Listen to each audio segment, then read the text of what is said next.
everyone. It's 4 o'clock in New York. The President of the United States is here at the table, really. There's a lot to get to. Today's headlines read like the lyrics from Billy Joel's We Didn't Start the Fire. A brand new Supreme Court decision ends 45 years of affirmative action in college admissions. A mutiny in Moscow. A year of living dangerously for American women post-Roe. And a hot off-the-presses economic stump speech that debuted yesterday in Chicago. And all of that just since Saturday. Without further ado, the 46th President of the United States, Joe Biden, thank you for being here. Thank you for having me. This is very exciting for us. Exciting for me. You said today, and I know that you have a lot of power, but I can't imagine you manufactured the breaking news about the court. You said this court is not normal. What did you mean? What I meant by that is it's done more to unravel basic rights and basic decisions than any court in recent history. And that's what I meant by not normal. It's gone out of its way to, I mean, for example, take a look at overruling Roe v. Wade. Take a look at what the decision today. Take a look at how it's ruled on a number of issues that have been precedent for 50, 60 years sometimes. And that's what I meant by not normal. Can I read you some of your appointees' Yes. dissent? Because I think it'll be in the history books along with this decision. Justice Ketanji Brown Jackson said in part, quote, with let them eat cake obliviousness today, the majority pulls the ripcord and announces color blindness for all by legal fiat. But deeming race irrelevant in law does not make it so in life. It's so simple. But right. So right. How did the six get it so wrong? Well, you know, remember the Federalist Society when you were in another administration? In another party, yes. Well, I didn't mean it that way. It's okay. But the Federalist Society had a very, very strict construction of the Constitution. Yeah. And if it didn't, they used the word, it didn't exist. But this administration, this court has gone beyond that, and I just find it, I don't know how to express it, find it just so out of sorts with the basic value system of the American people, and I think that across the board, the vast majority of the American people don't agree with a lot of the decisions this court is making. I mean, I think some of your former Senate colleagues on the Judiciary Committee would go as far as to say that it's anti-democratic. Do you agree with that? Well, you know, if I say it's anti-democratic, then it gets in a lot of trouble. No, but it is. Its value system is different, and its respect for institutions is different, and in that sense, it is not as embracing of all. What I think the Constitution says, we hold these truths to be self, that all men and women are created equal, endowed by their Creator. It's a uniqueness of America. We never fully lived up to it. We never walked away from it. And this court seems to say that, no, that's not always the case. The idea there's no right of privacy in the Constitution, giving states power that we fought a war over in 1860. You know, I just think it's... This is not your father's Republican Party. Well, and to that point, Roe and Casey are decided with justices appointed by Democrats and Republicans. Yes. And these opinions that land outside the range of public opinion in our country are super conservative majority decisions. They're 6-3 on Dobbs. They're 6-3 on affirmative action. Does it require, I mean, does your love and reverence for our institutions make you do a hard thing and look at shaking up the institutions? Will you look at court reform again? Well, I did look at, here's two things. Before I got elected, while I put together a group of constitutional scholars to try to expand the court, which I think is a mistake after all, the judgment was that doesn't make sense because it can become so politicized in the future. But so what I've done is in my appointments, I've appointed 136 judges and found ourselves in a situation where I've picked people who are from various backgrounds. We've appointed more women to the appellate courts, black women to the appellate courts than every other president in American history.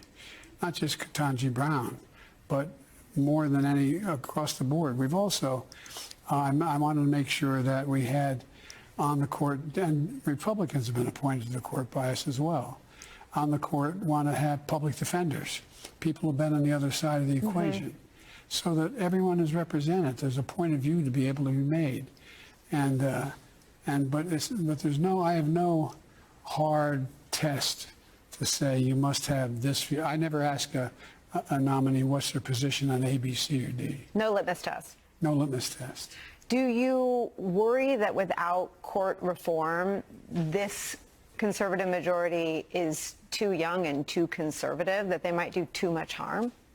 Well, I think they may do too much harm, but I think if we start the process of trying to expand the court, we're going to politicize it maybe forever in a way that is not healthy. That you can't get back. That you can't get back. And I think, look, there's nothing more powerful than you making your thing happen, really going for it, doing business on your terms. Maybe it's just the optimist in me. I think that some of the court are beginning to realize their legitimacy is being questioned in ways that hadn't been questioned in the past. And I think there's a concern on some, maybe even the Chief Justice, that maybe we better. Well, in the independent legislature's decision, it looks like maybe Roberts had that in mind.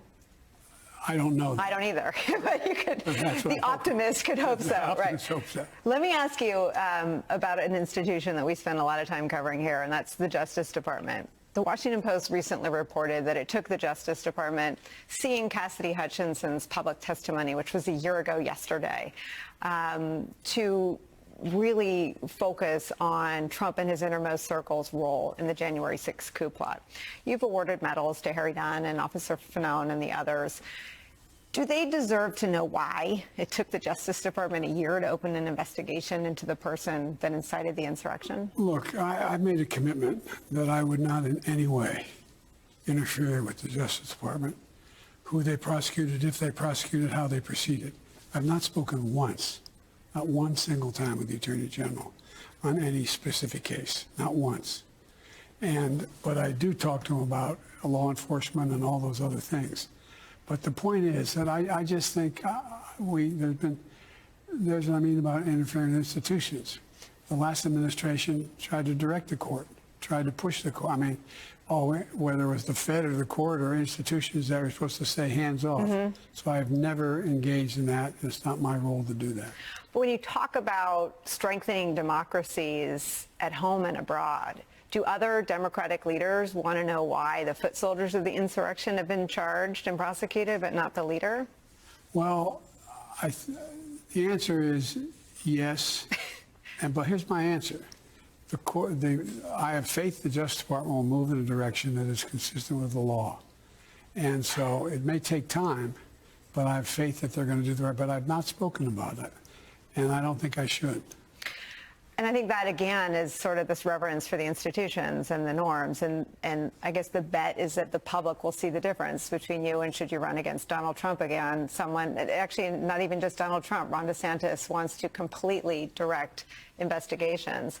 Do you think that your next message to the country, the contrast is even sharper than the soul of the nation? You've got the other party openly running on politicizing the rule of law. Well, the answer is I think it is it's going to be a major issue. You may remember, I know you remember because you've spoken about it.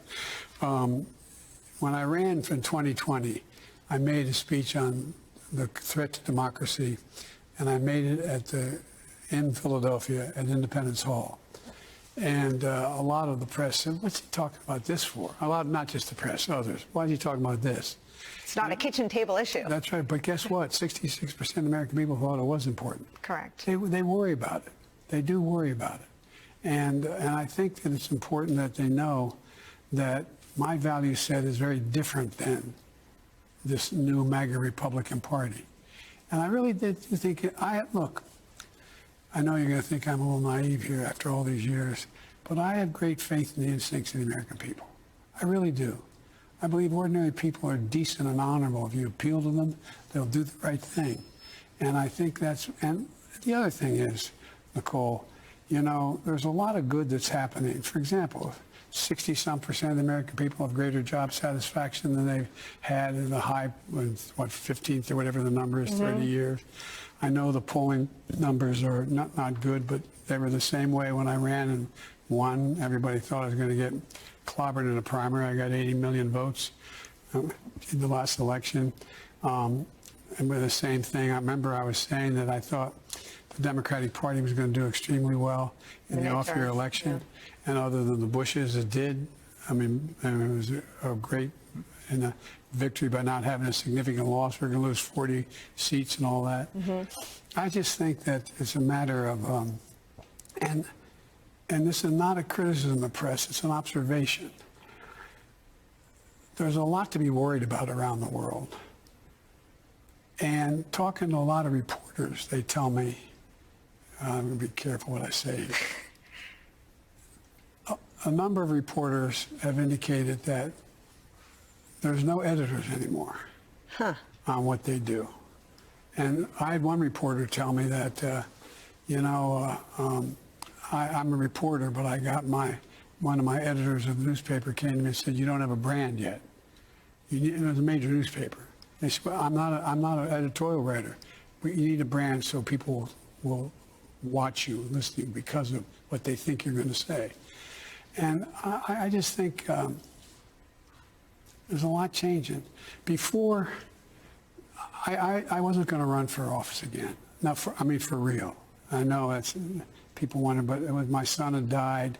I was teaching at the University of Pennsylvania, and I had a significant budget to hire a lot of people for the Biden democracy out there, from Tony Blinken to others that came along. What I found was that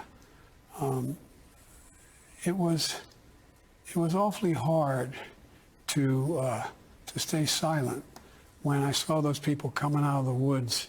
I mean, literally, you never think we see people in Charlottesville, Virginia, without the hoods, coming out of the woods with lighted torches, carrying swastikas. The Anti-Defamation League says that even since then, incidents of anti-Semitism are on the rise. That's why I started a whole new initiative on anti-Semitism. But my point is that when the president, let's talk about values, when the president of the United States, when that young woman was killed, a bystander. Heather Hoyer, Yeah, and I talked to her mom. And he was asked, what's happened down there? He said, there are very good people on both sides. Yeah. Very good people on both sides. Well, John Kelly's face told it all, right? Oh. His head in his hands. Oh, but it did. But think about what that says about our values. Anyway. Well, he's still the Republican standard bearer, and if you look at the line, I mean, Tim Hafey, who was the lead investigator for the congressional investigation, was also lead investigator in Charlottesville. I mean, there's a through line between the people that were animated and excited by that and the people that showed up on January 6th. And I know you view the communications around the economy and the speech yesterday as vital, making sure that all Americans know what you've done to improve the economy. But it sounds like you're going to spend equal attention communicating about the threats to democracy.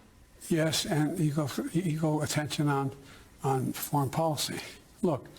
Can you tell us what you knew ahead of time would happen in Russia? I can't tell you that ahead of time. We knew things ahead of time. Did you worry that Trump might have tipped him off if he'd still been president? Oh, God, I don't know. I don't think about that very often. but look, all kidding aside, from the very beginning, I made it and what you've been around presidents, working with them. I think every president is always amazed by that. Madeleine Albright was probably right, that America is the lead in the world. Without America, and so from the very beginning, from the first meeting of the G7 in England in February when I got elected, I have focused on holding NATO together, and then expanding that cadre to 40 countries, including Japan, engaged in European affairs, and helping Ukraine, in order to deal with the one thing that I was worried and always remain worried about. Putin believed he could break up the solidarity of the West. And that happens. He had a total run. So, for example, when all this was going on, I was calling meetings of the G7. I was meeting with on video and/or telephone because we couldn't get there. COVID was still happening, right? Well, no, the beginning. This in the beginning. Right. My staff pointed out to me I've run about 180 hours Yes. with these heads of state Yes. because they look to us, and I've made it. Putin is one objective: split the West. If he did that, we were in real trouble. Right. We've been able to hold everything together and to help and deal with focusing on making sure that the most significant invasion since World War II does not succeed. And that's why we continue to get significant support to Ukraine. And so that's what I've spent a lot of time doing, including spending time with Zelensky late. So when I worked for John McCain on the campaign trail, I used to sit in the back of an SUV with the three amigos, him, Lieberman, and Lindsey Graham. And we'd be heading into a really important swing state, and I'd be trying to tell him about their local sports team, and he'd be on the phone with Saakashvili. And he'd get off the phone and want to talk about, he was almost ahead of his time, right? Well, he was. John, what do you think he would think of his Republican Party? I don't think he'd think much of it, and I don't know that, okay? Yeah. No, we can't speak for him, obviously. But he was so strong in he was articulating strong. what you just did. That Look, Putin when I wanted went out to see him when he was dying at his home in Arizona, he asked me going out, he said, "Joe, would you do my eulogy?" It was one of the greatest honors that I've had. We used to, you remember, he started working with me when he came back as a prisoner of war, from being a prisoner of war. And I helped talk him into running. And I used to kid him. I said, "You've got too damn good." And we used to argue like hell, but like brothers, we'd end up hugging one another. But that's the way politics used to be. Yeah. You'd fight for the cameras, and you'd. And you may recall, I got very upset with.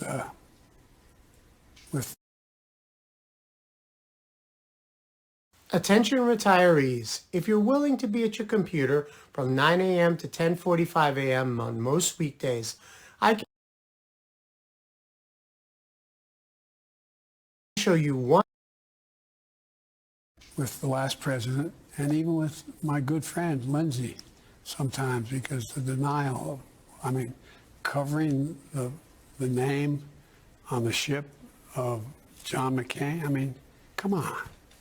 This guy was a hero. We may disagree, but he was a completely, thoroughly honorable man.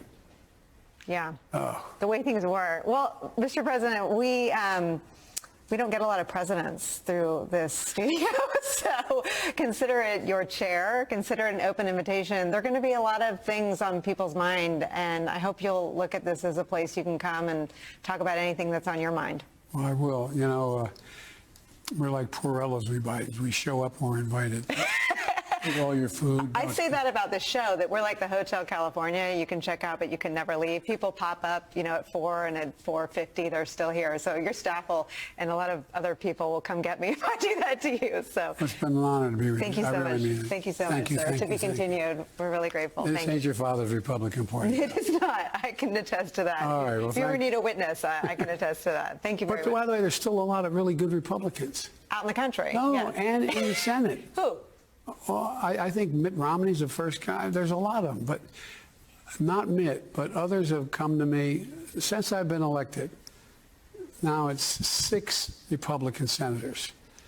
2 came at one time, and the other 4 alone. To tell me, Joe, I agree with you, but if I'm seen to do it, I'll lose a primary. It's not a profile in courage, but no. I still, you know me, I'm an eternal optimist. I still think there's going to come a moment when they're going to be able to break. And by the way, remember I said we could still do bipartisan things? They said they couldn't do it.